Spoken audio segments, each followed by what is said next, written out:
Hello and welcome to Raju Notes channel, your pit stop for weekly current affairs updates. The updates tailor-made for students taking all kinds of competitive exams like UPSC, civils, defense and placement interviews. Please subscribe to the channel and stay updated every Sunday.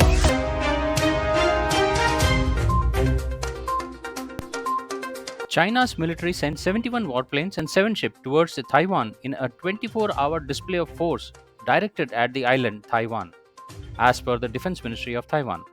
Taiwan said it monitored the Chinese move through its land-based missile system as well as its own naval vessels.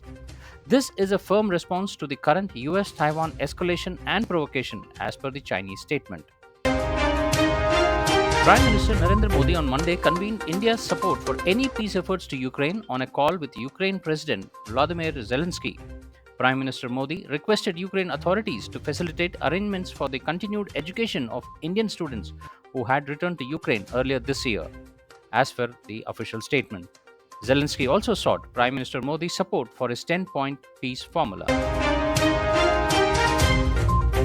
Mobile manufacturers in India have been given a deadline of March 2025 to ensure products sold in the country have USB-C port for charging, as per Rohit Kumar Singh, Secretary, Department of Consumer Affairs.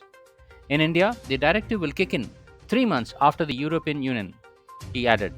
The European Union has set a December 28, 2024 as the deadline for the same. This week, the central government of India signed a peace agreement with Manipur insurgent group Zhelangrong United Front (ZUF). The agreement provides for rehabilitation and resettlement of the armed cadre, while the insurgents will join the democratic process. The Union Home Ministry said the agreement is a step towards fulfilling Prime Minister Narendra Modi's vision of an insurgency-free and a prosperous Northeast India. Russian President Vladimir Putin has signed a decree that bans the supply of oil and oil products to nations participating in imposing price cap fixation from February 1st, 2023 until July 1st, 2023. This comes after the G7 nations, the European Union and the Australian country agreed this month to a $60 per barrel price cap on Russia's seaborne crude oil, effective from December 5th. The Indian Air Force successfully test-fired the extended ranges of the BrahMos air-launched missile this week.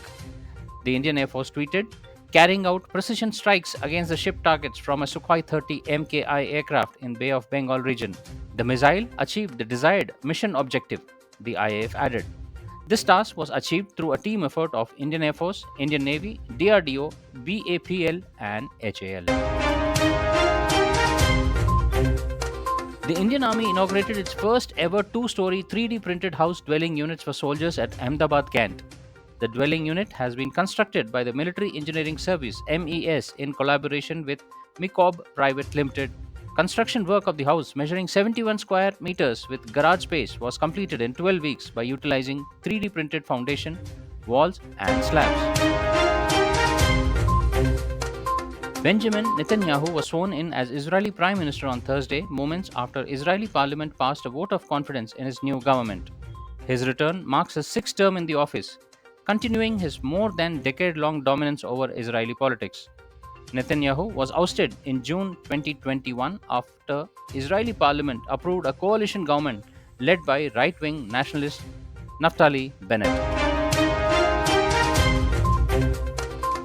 India and Cyprus today signed a number of agreements in various areas, including the defense and military cooperation between the two countries. A letter of intent on migration and mobility partnership was also signed to provide a common framework of arrangements and cooperation to facilitate the mobility of students, academics, business people, and professionals. It will also help in combating irregular migration. During his 3-day visit to Cyprus, Dr. Jaishankar called on the President of the House of Representatives, Anita Dimitriou. The former world rapid champion Koneru Humpy has won India's first ever silver medal in the FIDE World Blitz Chess Championship in Almaty, Kazakhstan. Koneru Humpy defeated China's Zhong Zitan to win the silver in the 17th and the final round. Humpy is the second Indian to win the medal at the World Blitz after Vishwanathan Anand. Youth Affairs and Sports Minister Anurag Singh Thakur has congratulated Humpy for winning the silver medal at the World Blitz Chess Championship. In a tweet, Mr. Thakur called this yet another feather in the Grandmaster's illustrious cap. China has appointed its ambassador to US, Qin Guang, as its new foreign minister. The 56-year-old will replace Yang Yi, who has been foreign minister for the past decade. The appointment comes amidst heightened tension between the US and China over the trade and future of Taiwan. Qin earlier served as a chief protocol officer for the Chinese President Xi Jinping.